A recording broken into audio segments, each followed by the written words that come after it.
Wade and Wade reacts. We're about to react to why the Freedom Gundam versus Impulse Gundam battle is BS. Let's check it out. Wow, I can't believe I actually have to do this. Listen up, guys, because you're not going to believe this. Yesterday, I was in a full-blown argument with multiple members of the Church of Jesus Yamato for 6 hours non-stop. 6 fucking hours! Like, I mean, really? 6 hours? Are you kidding me? Get a fucking life! Oh my god! These guys are like the Gundam equivalent of Twilight fans. They don't know when to shut the fuck up and give it a rest. I mean, you know me. Pointing out flaws with something like, say, the Strike Freedom and the Destiny, and eventually the Impulse, the Savior, the Destroy, and the Akatsuki, that shit is fun to do, because that shit is also harder to prove wrong. But when plot comes involved, oh boy, go get some popcorn and soda, because you're gonna need it for how long you're gonna be arguing with them about that. And some people think they're not even real, that they're just a bullshit myth. But no, they're real alright. Even my friends, they bumped into them a couple of times too. Not too long ago, my friend Vert344 actually PM'd me after a hilarious encounter with a Jesus Yamato cultist on Dynasty Warriors Gundam 3. Vert, if you're watching this, I hope you don't mind, but I want to show them that message you sent me. Here's his message right here. It says, by the way, I wanted to tell you, I ran into a Jesus Yamato cultist today on Dynasty Warriors Gundam 3. He got so angry when I told him how bad the Strike Freedom was and ran me down. I know you could PM people on the old YouTube, so I told him to look up your rant, and he said he already called you out and called bullshit on you and your rants because they're lies and you don't know what the fuck you're talking about. Poor guy is so dead. There you go, a witness testimony. And as you can see, these guys know who I am. They are well aware of me and they do not like me at all. So there's your proof. These motherfuckers are very real and they make legitimate Gundam Seed Destiny fans look horrible. If you are a legitimate Gundam Seed Destiny fan, a fan that actually knows of all of Seed Destiny's major problems, knows of all the bullshit, deals with all the haters, and still keeps their head up high and says, I am a fan of Seed Destiny, I applaud you. Being a real fan of Gundam Seed Destiny is extremely hard. You have to put up with haters, UC fanboys, Wing fanboys, and are constantly reminded about Seed Destiny's flaws over and over again, even sometimes from me. But I never troll legitimate Seed fans. All I do is merely put them to the test to see how much they acknowledge Seed Destiny's flaws. And if they tell me they're okay with it, I give them full respect, because they damn well deserve it. But if you're still able to look past clicking up over different series and still love the anime for what it is, good for you. I applaud you for that. But yeah, getting back on topic, just enjoy what could we have possibly been arguing back and forth about for 6 hours straight that dragged on for that long? Well, the topic at hand was the Freedom versus Impulse battle in Gundam Seed Destiny, and more importantly, Kira's third and final Jesus Yamato moment. For those watching who have no idea why everyone keeps calling Kira Yamato Jesus Yamato all the time, allow me to explain. Throughout the course of Gundam Seed, and it carried on into Destiny, Kira Yamato miraculously came out alive not once, not twice, but 3 fucking times in a row out of situations that are physically impossible for human beings to survive through, with 0 explanation given as to how he managed to live. So, the only logical conclusion that people tried to come to is that Kira is some kind of divine figure that can't die, so they call him Jesus Yamato. So then, of course, came along the fanboys who created what was called the Church of Jesus Yamato, which is basically a cult fan base of Gundam Seed Destiny fanboys of the highest order that try to preach the gospel among other legitimate Gundam fans, not just from Seed, but from Universal Century, Wing, XG, 00As, Turning, all that shit. They go around preaching the gospel about how Kira Yamato is the greatest Gundam pilot ever, how he's the greatest character in all of Gundam history, about how the Strike Freedom is the greatest Gundam ever made, hands down, and about how every other main Gundam protagonist and main Gundam of each other Gundam series is complete shit and totally inferior to him. They're right, you're wrong, end of fucking story. In the Strike Freedom? Yeah, I don't think they beat him. Yeah, I think there's a name for something like that. I think it's called fascism. Yeah, I believe that's what it was called. And the really sad part about all this, the argument that we were having about the Freedom versus Impulse and Kira's third Jesus Yamato moment, this argument is still going on. They just don't want to fucking quit. So you know what? I'm going to put all of this to rest with visual evidence this time, so that way they cannot say shit and you guys will be my witnesses. That's the way to do it right there. This bullshit is about to end right here, right now. Prove somebody wrong, so grab the evidence. Take your seats and listen up, because I'm going to be showing you all one of the most bullshit battles I have ever seen in Gundam, the Freedom versus the Impulse in Gundam Seed Destiny. The first problem with this battle is the reason why Kira Yamato ended up losing to the Impulse in the first place. Kira had more than enough potential to kick the living shit out of the Impulse 50 times over. The Freedom has an end jammer canceller. The Impulse does not. There was no fucking competition as to who had the better Gundam. Not to mention Kira also having a shitload more experience as a pilot. I mean, after all, he is the ultimate coordinator. Even if Shin is the main character, or at least at the time still, the balance of power between these two was unquestionable. There was no excuse for Kira not to win. Now right here is where I got my first response back from them. They claim that Kira Yamato lost because he is a pacifist and he does not target cockpits, therefore he was not fighting seriously. Are they telling the truth? Well, yes and no. Was Kira really fighting seriously? Hell the fuck no. Not even remotely close. Kira wasn't even fucking trying. All Kira was doing in that battle was playing a game of keep away with the Impulse and sucking ass at it at the same time. Shin, however, was the total opposite. Shin was going balls out, guns blazing on Kira, and he was using strategy to keep up with him. He contemplated almost every move that Kira was gonna do since he researched how he doesn't target cockpits. I mean, look at this. See for yourself. Look at how Shin is blocking and dodging every single move Kira tries on him. Shin knows what he's doing. Kira, however, is just running away and playing keep away with the Impulse like a little bitch. He doesn't even use 2/3 of the Freedom's weapons on the Impulse in the first place. He mainly focuses on using only the beam rifle on the Impulse, and I guess occasionally he whips out the beam saber here and there, but still, he focuses on the beam rifle and nothing else. What happened to your Zephyrs rail cannons on your hips? What happened to the Bellina plasma just established that he wasn't trying to kill. For God's sake, he doesn't even use the head Vulcans against that would be crazy Come to use on, that. Mr. Beam Spam, show some balls! There's a difference between being a pacifist fighter and being a fucking idiot. If someone is trying to kill you, you have the legal right to defend yourself. Loran Sahak from Turn A Gundam is the prime example of how to do a pacifist fighter the right way. I mean, look at Loran, for example. Loran pilots the Turn A Gundam, the most powerful Gundam ever created in existence. And guess what? Loran didn't have a problem kicking ass and at the same time not killing anyone. He knew that this war was bullshit, but at the same time, he knew he had to defend himself. And since he didn't want to kill anybody, he kicked ass, but at the same time used non-lethal tactics. It worked. I mean, he carried 2 nuclear warheads inside the Turn A's chest. And did he kill anyone with them? No. Instead, he used them to save lives. But we're getting a little off topic here. The fact of the matter is, Kira has done this shit before with the Freedom. For example, the Freedom versus the Savior. We all remember what happened there. Kira entered seed mode, rushed up to the Savior, and ripped it to shreds, while at the same time keeping the cockpit intact, leaving Athrun completely unharmed. That's a good point. The Savior itself was totaled, thank God, but either way, Athrun was totally fine. Kira even knows when he doesn't have a choice to kill. Berlin, the Destroy Gundam. Stella was completely out of control. Even if Shin was trying to talk some sense into her, at that point there was no stopping her. Kira knew that she had to die, otherwise hundreds of thousands of people were going to end up killed. Did Kira making some good points now? No, but he had no choice. The point is, Kira has done this shit in the past to save himself. He had no fucking excuse not to with the Impulse. Now the second part of that response. Kira never targets cockpits. Oh really now? I beg to differ. Wait for it, wait for it, wait for it. Stop!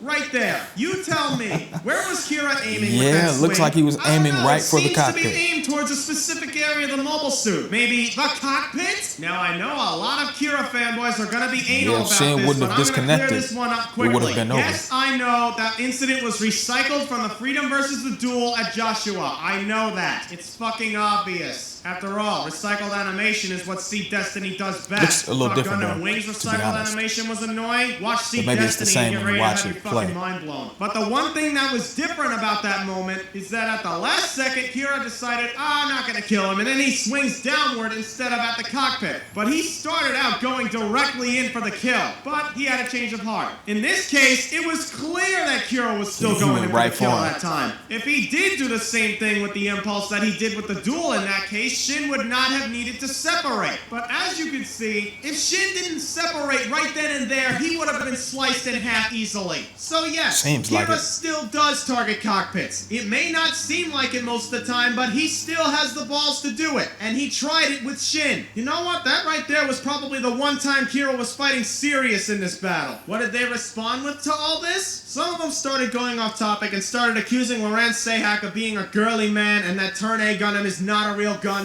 and that the Strike Freedom would kick its ass any day.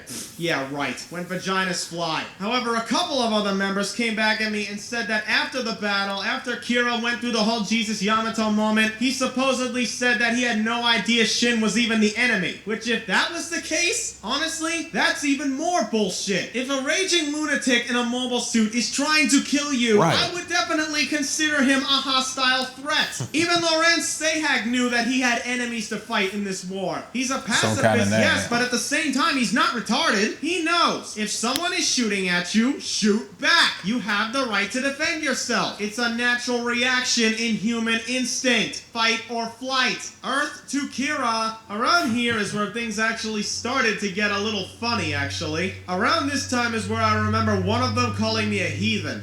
A heathen? Are you fucking kidding me? What is this, Jehovah's Witnesses? A couple I'm of part other of the ones Church of started calling me a Yamato, so- liar and said that I was making all that shit up about Turn A, and then here's how it went. Did you ever watch Turn A before? No. Then shut the fuck up! If you've never even watched Turn A, then why the fuck are you calling me a liar if you Right. don't even know what the hell happened in Turn A? Picture don't know anything everything about I it. just went over being repeated for 2 hours. Because that's exactly what happened. I had to repeat myself multiple times, and Yeah, he guess should have what? aborted They mission a still long time weren't ago. getting it. In the back of my mind, I was starting to think they just had to be trolling at this point. There's no way they could be this stupid. And it turns out one of them actually was. He admitted it. So I let him go. But the other ones were still being serious. I was utterly baffled. What else is there to say about this topic? It's like talking to Fox News almost. No matter what you tell them, they turn your opinion around in their favor, no matter what the fuck you try. They just don't want to fucking hear it. But then came the second part of this argument. At the end of the Freedom vs. Impulse battle, Kira pulls off his third and final Jesus Yamato act. Like I said before, Kira did this twice in Gundam Seed. There were 2 other moments like this that were impossible for him to survive, but he somehow managed to live. But this Guess one, he's just that oh good. my god, this one puts the other 2 Or to shame immortal. and how bullshit it yeah. was for him to live through. So let's take a look. The Archangel is descending underwater to try and escape the Minerva. The Minerva pops off a Tannhäuser shot, hits the Archangel in the ass. Kira's still fighting the Impulse, but at this point the Freedom is severely damaged. Its wing is blown off, its shoulder has a hole in it. It's all kinds of fucked up. The Freedom is basically backed into a corner. Shin tells Mayrin to send out the sword silhouette, but instead of equipping it, he just takes one sword off of it. He rushes towards Kira, Excalibur in hand. Kira whips out a defensive stance because he knows shit's about to go down. In comes Shin. BAM! Freedom gets impaled right underneath its cockpit, Oh, we gotta breaching block the that, Freedom's yeah. nuclear reactor, causing Yeah, it he's to go coming at him critical, which, at by the super way, high Shin speeds. is still impaling He him at really the should time have dodged and it. not worried about getting the fuck out of there. And since the reactor was breached and is going critical, eventually causes a nuclear explosion.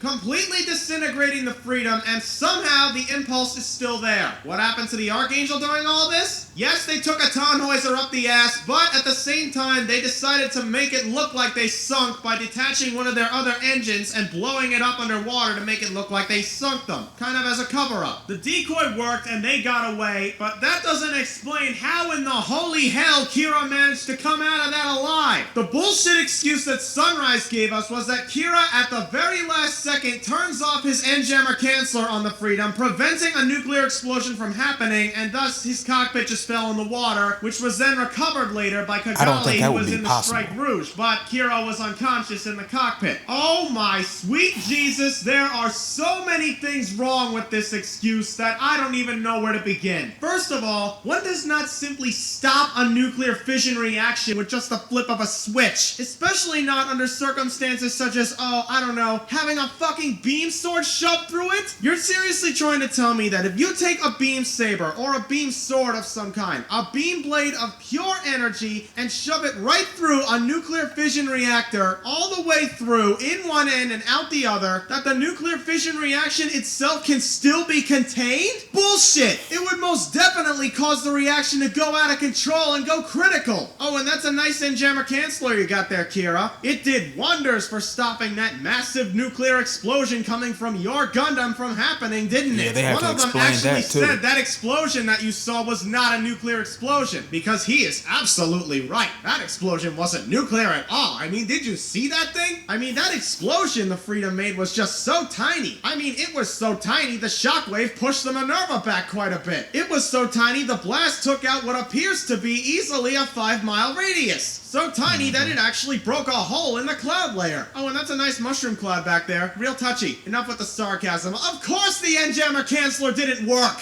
If it really did work, then the Freedom would have just fell into the water and exploded like a normal, non-nuclear powered mobile suit. I remember that there was this one person that made this absolutely ludicrous excuse about that massive explosion being from the Archangel getting hit by the Tannhäuser, and that the Freedom and the Impulse just got caught up in it. Okay, first of all, if that was the Archangel that caused that massive explosion, the Archangel would be blown to shit. The Archangel was still structurally intact when it went underwater. It's just that on the way down, they took a Tannhäuser up the ass. They were damaged by it, but they didn't get destroyed by it. You could see right here, the explosion made by the Tannhäuser hitting the Archangel in the ass. That is nothing compared to the one that happened after the Freedom was impaled. The only other explosion caused by the Archangel was when they detached one of their engines and blew it up underwater. And let's take a look what that explosion looks like, shall we? Okay, so he claims that this explosion, which started underwater, engulfed the Freedom and the Impulse during the moment of him getting impaled. Yeah, that's crazy. Too hard to believe. Into this, and doesn't even match up at all. Makes sense to me. Sarcasm aside, that theory is clearly out of the fucking question. So as you can see, there is absolutely no denying that the nuclear explosion was in fact caused by the Freedom's nuclear reactor getting breached and going critical. The sole fact that even the Freedom's cockpit survived the explosion is bullshit too. Yeah, that's crazy. The nuclear reactor in the Freedom is like right underneath where Kira is sitting, and Shin took an Excalibur and literally shanked it. Kira's body was literally right in the epicenter of the nuclear blast. The cockpit should have been the first thing that was vaporized, since Kira was sitting right on top of the nuclear reactor. What, is the Freedom's torso made out of adamantium or something? As for you, yes you, Shin, you're in a little hot water yourself. You may have laid the smackdown on Kira, but you got your own set of bullshit that needs to be discussed as well, mister. Shin also is just as guilty of surviving that blast as Kira. He was also right in the epicenter of that nuclear blast. But instead, the Impulse is just all warped and melted at the end, and you see the phase shift armor is depleted. Okay, let me tell you something. Phase shift armor cannot and does not protect you against something like that. Phase shift armor is meant to protect you against projectile weapons and impact weapons. It does not protect you from beam weapons of any kind, and especially not against explosions like that. After that suit survived that explosion, nothing else in the series should be able to harm it or put a scratch on it. Itself, but the fact of the matter is, he was still at the epicenter, the point of a nuclear explosion where the highest temperatures occur. There was no fucking way he could have survived that, especially not at that close range. This isn't like the Strike Gundam versus the Aegis Gundam, which, by the way, the ending to that battle was bullshit too, where both the Strike and the Aegis were both not nuclear powered, and when the Aegis self-destructed, it was not a nuclear blast. The explosion that the Aegis made as a result of self-destructing was nothing but a freaking speck compared to the one the Freedom made. So in conclusion here, Kira's reason for losing in the first place was completely half-assed, and both Shin and Kira should have been dead as shit after that blast. There was no way they could have possibly survived, and they did. And that is why the Freedom versus Impulse battle will always and forever be complete bullshit. So there you go, guys. I've just shown you every last bit of evidence against their bullshit claims for this battle. I think the biggest problem with the Church of Jesus Yamato is that they automatically think everything that Sunrise says is automatically acceptable. Just because Sunrise says something doesn't mean you always have to take their word for it. True, especially if it doesn't make sense. As a Gundam fan from the beginning with the UC timeline, there have been moments with me where I have literally stopped and said, Torino, what in the fuck were you thinking? The prime example for this would be the first half of Double Zeta Gundam. So now, if this bullshit argument somehow still goes on, at least I'll have you guys as my witnesses this time. Here's the evidence, you decide. Man, that was some kind of rant that this dude went on. Last about like 20 minutes. But I don't understand why it's so hard to understand how they survived that. When the Impulse stabbed through the Freedom, what that did was seal the bottom of the metal. And this is a durability feat also, because when the nuclear explosion went off, Kira pressed the end jammer, first of all. Then second of all, when it blew up both of the suits, they can survive. That's just nothing but a durability feat. Just chalk it up to a durability feat. Yeah, you sure can do that too. You don't have to really explain it using real life mathematics or physics, or even real life, what explosions do to metal in real life. This is a fake universe. So yeah, that's definitely a durability feat for both suits. But the only problem is continuity. They have to always be that powerful throughout the series. If anything less than that explosion destroys the suits, then you're like, hold on, how is that possible when they survive this explosion? Yeah, just perform some mental gymnastics and you had what you had, because nothing is consistent in anime. We saw Goku, he got shot by a laser beam, and then sometimes, a laser beam doesn't do anything to him. So I was just joking about the explanation of how he survived. But to me, it's not that serious. And this is an old video. This video is from 12 years ago. So to the Gundam fans of C, tell us, does the Church of Yamato still exist? Do people still argue about this even to this day, or do they let it go? Maybe like any religion, it's still going on. Yeah, it could be. That does it for our reaction to this subscriber request. Don't forget to leave your thoughts in the comment section. Also, like, share, subscribe, and hit the notification bell so that you'll never miss a video from Wade and Wade Reacts. And we're out of here. Peace.